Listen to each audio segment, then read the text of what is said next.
Hello friends, welcome to एलिफर academy. Complex analysis के fourth video lecture में हम उन टू क्वेश्चंस का सॉल्यूशन करेंगे जो लास्ट वीडियो में आपको असाइनमेंट के तौर पर दिया गया था। ये दोनों ही क्वेश्चंस जो है ना, ये लाजवाब है और हर यूनिवर्सिटी में ये 10 मार्क्स तक पूछे जाते हैं। तो चलिए देखते हैं इनका सॉल्यूशन। पहला क्वेश्चन आपकी स्क्रीन पर ये रहा भाई, कहता है F Z equal square root modulus X Y एक एनालिटिक फंक्शन नहीं है ओरिजिन पर, जबकि ये कॉची रीमैन इक्वेशंस को सेटिस्फाई करता है। सॉल्यूशन देखिए, एफ जेड को लिखा तो एनालिटिक करने के लिए क्या करते थे, हम दो कंडीशन प्रूव करते हैं, नेसेसरी और सफिशिएंट। तो पहले करते हैं नेसेसरी कंडीशन, एफ जेड को u प्लस आइटा वी से कंपेयर किया। अब देखिए गिवन फंक्शन में आइटा तो है ही नहीं, इसलिए इसमें रियल पार्ट हो जाएगा square root mod X Y, जबकि v की वैल्यू 0 हो जाएगी। नाउ ux का फॉर्मूला लिखा, limit x tends to 0 ux, 0 minus function value whole upon x। अब तक ये हमें याद हो जाना चाहिए। u में गए, x को कुछ नहीं कहा, y की वैल्यू 0 करने पर पूरा u 0 हो जाएगा, इसलिए लिखा है 0 minus function value 0 whole upon x। तो टोटल कितना आ जाएगा 0। ऐसे ही uy निकालेंगे, वो भी 0। vx निकालने के लिए जाएंगे तो v की तो पूरी वैल्यू 0 है, इस वजह से vx की वैल्यू 0 एंड vy की वैल्यू 0 हो जाएगी। इस तरह से ux इक्वल vy कह सकते हैं और uy vx में माइनस का डिफरेंस समझा जा सकता है। क्यों? क्योंकि 0 और माइनस 0 0 ही होते हैं। इस तरह से CR इक्वेशन सेटिस्फाई हो गई है। अब इसकी सफिशिएंट कंडीशन देखिए भाई, f डैश z होता है limit z tends to 0 fz minus fz not whole upon z minus z not. ये फर्स्ट प्रिंसिपल का डेरिवेटिव फार्मूला है, अब तक आपको याद हो जाना चाहिए। यहां पर फंक्शनल वैल्यू fz नॉट 0 है, क्योंकि हमें z नॉट 0 पर डिस्कस करना है। तो ये फार्मूला कैसा हो जाएगा, देखिए limit z tends to 0 fz minus 0 whole upon z minus 0। fz की वैल्यू स्क्वायर रूट मॉड xy है, इसको रख दीजिए यहां पर। तो देखिए कुछ ऐसा हो जाएगा, नीचे z की वैल्यू भी हम रखेंगे तो x प्लस आइटा y हो जाएगा। अब फिर से पुरानी क्वेश्चन की तरह, सिंस z टेंड्स टू 0 है, इसलिए कर्व माना जा सकता है जो पास होता है ओरिजिन से, जिसको हम y इक्वल mx यूज करते हैं। तो देखिए क्या बनेगा, f dash z equal limit x tends to 0 square root modulus x into y की जगह mx, नीचे भी x प्लस आइटा y की जगह mx आ गया। अब आप देख रहे हैं ऊपर रूट से x कॉमन आ गया, अंदर रहेगा स्क्वायर रूट मॉड m, नीचे से भी x कॉमन आएगा तो ब्रैकेट में रहेगा 1 प्लस आइटा m। अब ये x से x कैंसिल हो जाएगा, तो देखिए भाई क्या बचेगा, limit x tends to 0 square root m whole upon 1 plus iota m। फिर इसमें लिमिट x टेंड्स टू 0 कोई चेंज नहीं लाएगी, इस वजह से ये square root modulus m upon 1 plus iota m होगा। अब इसमें फिर से वही बात बोलेंगे कि जो m है वो आर्बिट्रेरी कांस्टेंट है, मतलब वो इनफाइनाइटली मैनी वैल्यूज ले सकता है, इस वजह से वो यूनिक नहीं हुआ और f डैश z एग्जिस्ट नहीं करेगा। एग्जिस्ट नहीं किया, इस वजह से बोलेंगे कि fz जो है वो एनालिटिक फंक्शन नहीं है। तो इस तरह से आपने देखा कि ये फंक्शन एनालिटिक नहीं है, जबकि ये CR इक्वेशंस को सेटिस्फाई करता है। चलते हैं नेक्स्ट क्वेश्चन की तरफ। क्वेश्चन आपकी स्क्रीन पर ये रहा भाई, इसमें भी यही बोल रहा है कि fz जो है वो एनालिटिक नहीं है ओरिजिन 0 के ऊपर, जबकि ये CR इक्वेशन को सेटिस्फाई करता है। तो कैसे करेंगे सॉल्यूशन, fz को लिखा e to the power minus z to the power minus 4 and functional value 0 है। अब ये छोटा सा दिखने वाला क्वेश्चन इतना बड़ा अजगर बनेगा ना कि आप देखते रह जाओगे, और इसी की वजह से हर यूनिवर्सिटी में पूछा जाता है। बहुत ही घनघोर इंपॉर्टेंट क्वेश्चन है। देखिए इसको कैसे करते हैं। सबसे पहले हमें पता है z equal x plus iota y होता है। अब हम चाहते क्या है, हम ये चाहते हैं कि z की पावर माइनस 4 निकाला जाए। उसके लिए हमने पहले लिखा z की पावर माइनस 4, z की वैल्यू रख दी, x प्लस आइटा वाई उसकी पावर माइनस 4 होगा। फिर हम इसको अपॉन पर लेके जाएंगे तो ये 1 upon x plus iota y बन जाएगा, क्योंकि नेगेटिव पावर इसके अपॉन पर पहुंच के पॉजिटिव हो जाएंगी।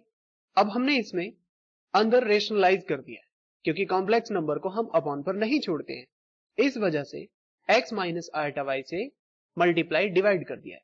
नीचे आप देखेंगे a plus b a minus b लगकर ये x square plus y square हो जाएगा। तो अब नीचे रियल बन चुका है, इससे कोई प्रॉब्लम नहीं है, जबकि ऊपर x माइनस आइटा वाई लिखा है, उसकी पावर 4 है। अब इसकी पावर 4 खोलेंगे तो देखिए कुछ ऐसा होगा, x माइनस आइटा वाई की whole power 4 upon x square plus y square की होल पावर 4। अब ऊपर की जो पावर 4 है इसको खोलने के लिए हमने लिखा x माइनस आयटा वाई का स्क्वायर। तो a माइनस बी का होल स्क्वायर से हमने इसको खोल दिया, तो x square minus y square minus 2 iota x y, ऊपर से होल स्क्वायर चल रहा है। देखो वाई स्क्वायर इस वजह से आया क्योंकि आयटा का स्क्वायर माइनस 1 होता है। अब इसमें फिर से हम a प्लस बी प्लस सी का होल स्क्वायर का फॉर्मूला लगाएंगे, तो देखिए क्या बनेगा, x4 y4 minus 4x square y square, minus किस वजह से, क्योंकि आयटा का स्क्वायर होगा तो माइनस आया। अब 2ab से 2x स्क्वायर वाई स्क्वायर आया, 2bc से plus 4 iota x y cube आया, और 2ca से minus 4 iota x cube y आ गया। अपॉन पर ये वैसे ही रहेगा। अब इसमें क्या करेंगे, हम रियल और इमेजिनरी पार्ट्स को सेपरेट करते हैं। देखिए कैसे आएगा, रियल पार्ट को हमने x4 y4 minus 6x square y square करके लिख दिया, होल अपॉन अलग, माइनस 4 आयटा एक्स वाई को कॉमन ले लिया, इंटू ब्रैकेट में रहेगा x square minus y square, upon पर भी वही चीज आ गई। तो इस तरह से हमारे पास z की पावर माइनस 4 की वैल्यू ये आ गई है। अब हमारा fz क्या था, e की पावर माइनस z की पावर माइनस 4। अब इस z की पावर माइनस 4 जो हमने ऊपर निकाला है उसको उठाकर हमने e की पावर पर रख दिया। अब हम इसमें a की रियल पावर और इमेजिनरी पावर्स को हमने सेपरेट कर दिया कुछ इस तरह से। तो यहां तक हमने फंक्शंस को थोड़ा ठीक करके लिखा है। अब इसमें नेसेसरी कंडीशन देखते हैं भाई। एक चीज आपको पता होगा, e की पावर आयटा थीटा होता है cos theta plus eta sine theta, ये हमें सेकंड वाले e में लगाना है। तो देखिए कैसा बनेगा, fz इक्वल, ये पहला वाला e तो ऐसे ही रहा, और सेकंड वाले में e की पावर आयटा थीटा से कुछ ऐसा बन गया। अब इसे कंपेयर करेंगे fz equal u plus eta v से, तो हमें रियल और इमेजिनरी पार्ट्स कुछ इस तरह से मिलेंगे। नाउ ux का फॉर्मूला लिखा, अब तक देखो याद हो जाना चाहिए आपको, ये limit x tends to 0 u x, 0 minus functional value whole upon x, limit x tends to 0। ध्यान से देखिए भाई, u में गए, x को कुछ नहीं कहना, y को 0 करना है।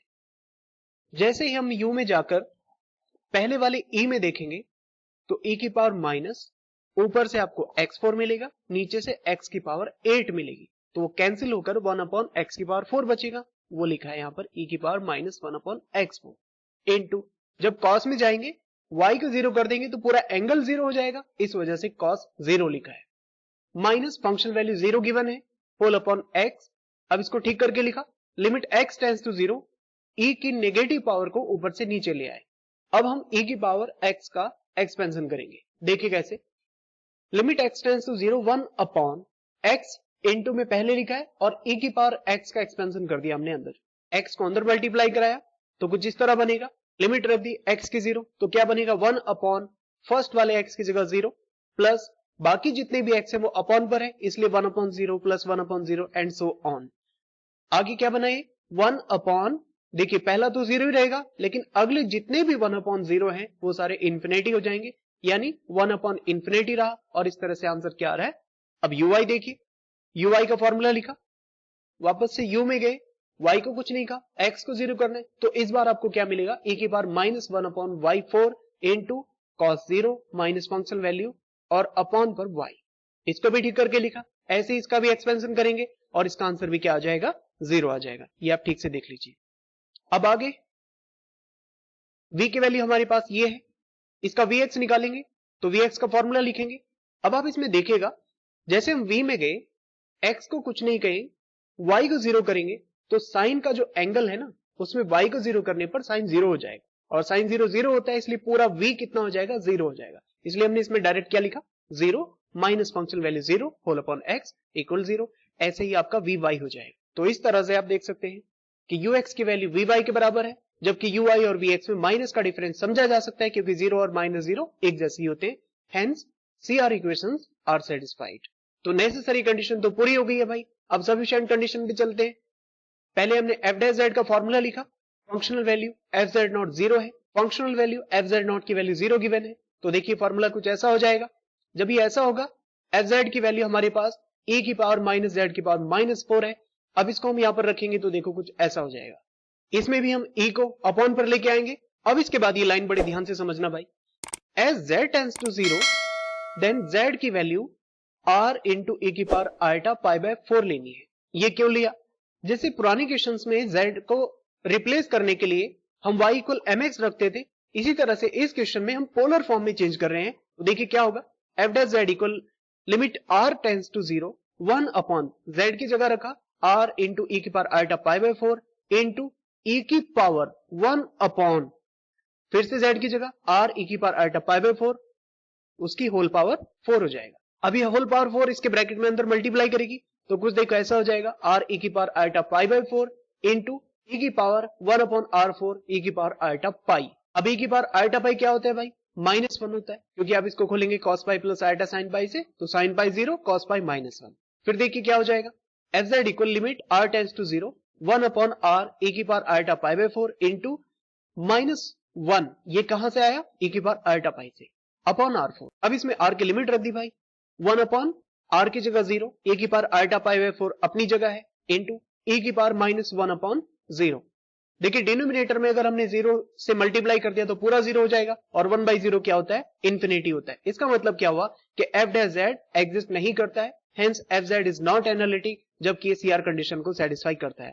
इस तरह से आपने देखा कि दो क्वेश्चंस सीआर कंडीशन को सेटिस्फाई करते हैं, फिर भी ये एनालिटिक नहीं है क्योंकि इनका डेरिवेटिव एग्जिस्ट नहीं करता।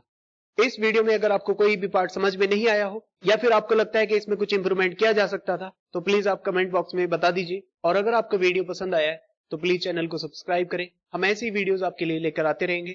Thanks for watching.